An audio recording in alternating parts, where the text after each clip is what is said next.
how to change shipping address in SHEIN app.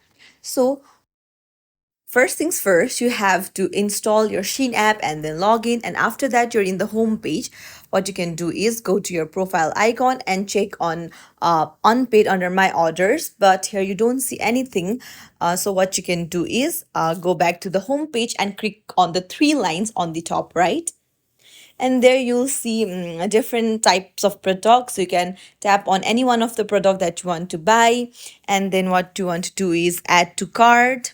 And after doing that, tap on the cart option on the top, and there you'll see the items that you have added to the cart. Tap on checkout, and then there you'll see you have to fill out your shipping address, and that's it. That's how you can change your shipping address on SHEIN. If you found this tutorial helpful, don't forget to like and subscribe to our channel for more tips and tricks like this. I'll see you in the next video. Thanks for watching.